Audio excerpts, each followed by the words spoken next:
पर सदका कर दे और गरीबों की मदद करे, बजाय इसके कि वो कुर्बानी करे और कुर्बानी में वो इन पैसों को वेस्ट करते हैं। तो आज हम इस एतराज का जायजा लेते हैं। सबसे पहले तो आप ये समझ लें कि शरई हुक्म क्या है। शरई हुक्म यही है कि ये बिल्कुल भी जायज नहीं है कि एक शख्स के पास वुसअत हो और वो कुर्बानी करने के बजाय उन पैसों को गरीबों को दे दे। ये जायज नहीं है, बल्कि कुर्बानी करना ये एक अलग मुस्तकिल इबादत है।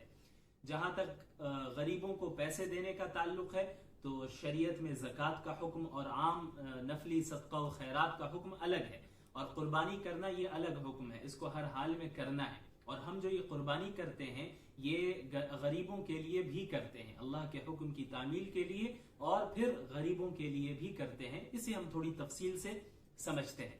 ये जो एतराज़ किया जाता है कि मुसलमान बकरीद में कुर्बानी करके पैसों को ज़ाया करते हैं, तो इसका हम सबसे पहले जायजा लेंगे और हम इसे इकोनॉमिक पॉइंट ऑफ व्यू से समझेंगे कि क्या सही माने में मुसलमान पैसों को ज़ाया करते हैं, वेस्ट करते हैं।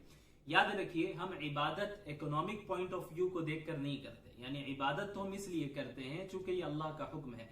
मसलन हम नमाज इसलिए नहीं पढ़ते कि हमारा जिस्म फिट रहे, हम एक्सरसाइज करें, बल्कि नमाज हम इसलिए पढ़ते हैं क्योंकि अल्लाह ताला का हुक्म है अक़िमिस्सलात लिज़िक्री, कि मेरी याद के लिए नमाज कायम करो, ये अल्लाह का हुक्म है। ठीक इसी तरह कुर्बानी भी हम इसीलिए करते हैं क्योंकि ये अल्लाह का हुक्म है।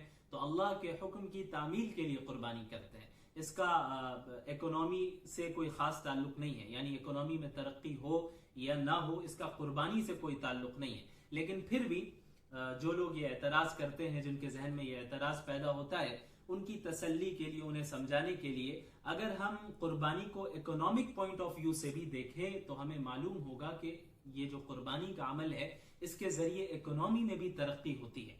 तो सबसे पहले हमें ये समझ लेना चाहिए कि गुर्बत को खत्म करने का इलाज ये नहीं है कि लोगों के दरमियान पैसों को तकसीम कर दिया जाए, बल्कि गुर्बत को खत्म करने का असल इलाज ये है कि गरीबों के लिए पैसे कमाने की एक्टिविटीज को मुहैया कर दिया जाए। यानी ऐसे जराए तैयार कर दिए जाएं जिनसे वो गरीब पैसे कमा सके और अपनी गुर्बत को दूर कर सके। लिहाजा आप देखते हैं कि जब कुर्बानी के दिन आते हैं तो पूरी दुनिया में मुसलमान एक बड़ी तादाद में जानवरों को खरीदते हैं। तो इससे उन गरीबों का फायदा होता है जो जानवरों को बेचते हैं। जानवरों को बेचने का जो काम है, इसमें जो अक्सर लोग हैं वो गरीब लोग ही हैं और गरीबों का ही तबका है। और वो लोग पूरे साल जानवरों को पालते ही इसीलिए हैं ताकि बकरीद के मौके पर जानवरों को बेचे और उसके बाद पूरे साल का खर्च निकले और अच्छी रकम वो कमा सके।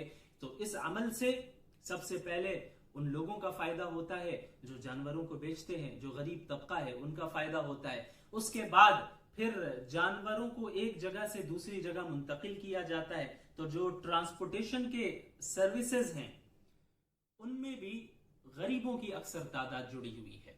तो जो ट्रांसपोर्टेशन की सर्विसेज होती हैं वो गरीब उसे अंजाम देते हैं और उन्हें भी फायदा होता है, वो भी कुछ पैसे इन दिनों में कमा लेते हैं। उसके बाद फिर कसाईयों का भी फायदा होता है कि पूरे साल उन्हें इतना काम नहीं मिलता जितना बकरीद के दिनों में काम मिल जाता है और बड़े पैमाने पे काम मिलता है और वो लोग भी अच्छी खासी रकम कमा लेते हैं। और कसाईयों का जो तबका है, जाहिर सी बात है, वो भी गरीबों का ही तबका है। और उसके बाद कुर्बानी के गोश्त को, कुर्बानी करने के बाद मुसलमान कुर्बानी के गोश्त को गरीबों में ही तकसीम करते हैं और ऐसे ऐसे घरों में तकसीम करते हैं जहां के लोग पूरे साल उन्हें गोश्त देखना भी नसीब नहीं होता। ऐसे लोग हैं और मुसलमान उनके दरमियान गोश्त को तकसीम करते हैं। उसके अलावा फिर जो जानवर की खाल होती है, जो चमड़ा होता है, उसे फरोख्त करने के बाद जो पैसे हासिल होते हैं उन पैसों को भी मुसलमान गरीबों के दरमियान ही तकसीम करते हैं। और फिर जो उन्होंने चमड़ों को और खालों को फरोख्त किया और बेचा तो इसके जरिए फिर लेदर प्रोडक्ट्स बनते हैं और लेदर की जो तिजारत है और बिजनेस है उसमें तरक्की होती है। और लेदर की तिजारत ऐसी है जिसमें लाखों लोगों की रोजी रोटी जुड़ी हुई है। तो सिर्फ एक इस कुर्बानी के अमल से इतने सारे जराए तैयार हो जाते हैं जिनसे लोग पैसे कमाते हैं, सिर्फ एक इस कुर्बानी के अमल से। और भी ऐसा एक तबका है गरीबों का जो इन दिनों में जानवरों के चारे को बेचता है और जानवरों के खाने की मुख्तलिफ चीजों को फरोख्त करता है। इससे भी उन्हें भी फायदा होता है, वो भी यकीनन गरीब का तबका है। तो जो लोगों के पास पैसे सेविंग्स की शक्ल में होते हैं वो पैसे लिक्विड की शक्ल इख्तियार कर लेते हैं और लोगों के दरमियान तकसीम ही होते हैं। और इस तरह तकसीम होते हैं कि गरीब को हाथ फैलाने की जरूरत नहीं पड़ती है, बल्कि क्योंकि हमने कमाने का जरिया ही उन्हें दे दिया और उसमें वो मेहनत करते हैं और उसके जरिए वो पैसे कमाते हैं। तो ये इतना बेहतरीन निजाम सिर्फ इस कुर्बानी का निजाम है। अच्छा, अगर आप उन लोगों को देखेंगे जो एतराज करते हैं तो वो आपको सिर्फ बकरीद के टाइम में नजर आते हैं। अव्वलन सिर्फ बकरीद के टाइम में नजर आएंगे और आपको ऐसा महसूस होगा कि गरीबों की इनसे ज्यादा फिक्र करने वाला पूरी दुनिया में कोई है ही नहीं।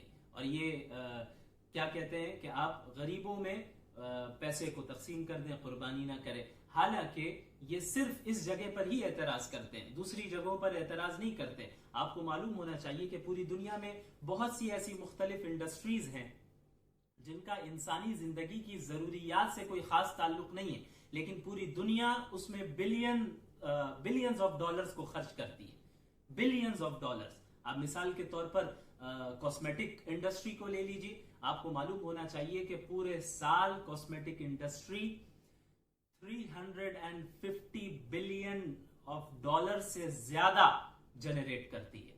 350 बिलियन डॉलर्स, ये कोई मामूली रकम नहीं है। यानी 35,000 करोड़ रुपए, 35,000 करोड़ रुपए सालाना कॉस्मेटिक इंडस्ट्री में जनरेट किए जाते हैं। तो यहां पर क्यों नहीं एतराज किया गया? ये लोग इधर क्यों नहीं एतराज करते? क्या कॉस्मेटिक इंडस्ट्री की कोई ऐसी जरूरत है या कोई ऐसा मकसद है जो इंसानी जिंदगी को तरक्की की तरफ ले जाए? नहीं, इसका मकसद क्या है कि हम ज्यादा अच्छे दिखें, एंटी एजिंग क्रीम लगाकर हम ज्यादा दिनों तक जवान दिखे, जिसके जरिए हम गरीबों के जज्बात को कुचलते हैं। जाहिर सी बात है, गरीब तो ऐसे प्रोडक्ट्स को इस्तेमाल नहीं कर सकते। और जो लोग एतराज करते हैं वो इस जगह पर एतराज नहीं करते, मुसलमानों पर एतराज करते, इधर एतराज नहीं करते। दूसरी मिसाल आप फिल्म इंडस्ट्री की ले लीजिए। फिल्म इंडस्ट्री में भी बिलियंस ऑफ डॉलर्स को खर्च किया जाता है और जनरेट किया जाता है। ये पैसे कहां जा रहे हैं? ये चंद एक मखसूस तबका है जो बस वही कमाता है। यहां पर क्यों नहीं एतराज किया जाता कि इन पैसों को गरीबों में तकसीम किया जाए? हाँ, अब आप कहेंगे, इस बात को उनके सामने रखेंगे तो वो ये बोलेंगे कि भाई आप जानदार की जान ले रहे हैं, यहाँ तो जान नहीं ली जा रही है। जब ये जुमला वो कह रहे होंगे तो उस वक्त उनके पैरों में लेदर के जूते जरूर होंगे, वो लेदर जैकेट जरूर पहनते होंगे, लेदर के बेल्ट जरूर पहनते होंगे और दीगर लेदर के प्रोडक्ट जरूर इस्तेमाल करते होंगे। उस वक्त जानवर की जान उन्हें याद नहीं आती। इससे खुले तौर पर हमें मालूम होता है कि उनका निफाक और उनकी हिपोक्रेसी कैसी है। जाहिर है, बिल्कुल जाहिर है, वो उस जगह एतराज क्यों नहीं करते? अगर वो इंसाफ पसंद होते, कि सही माने में वो इंसाफ चाहते और इंसाफ पसंद इंसान होने की हैसियत से वो जायजा लेते, तो फिर उस जगह पर भी एतराज करते, लेकिन वहां एतराज नहीं करते।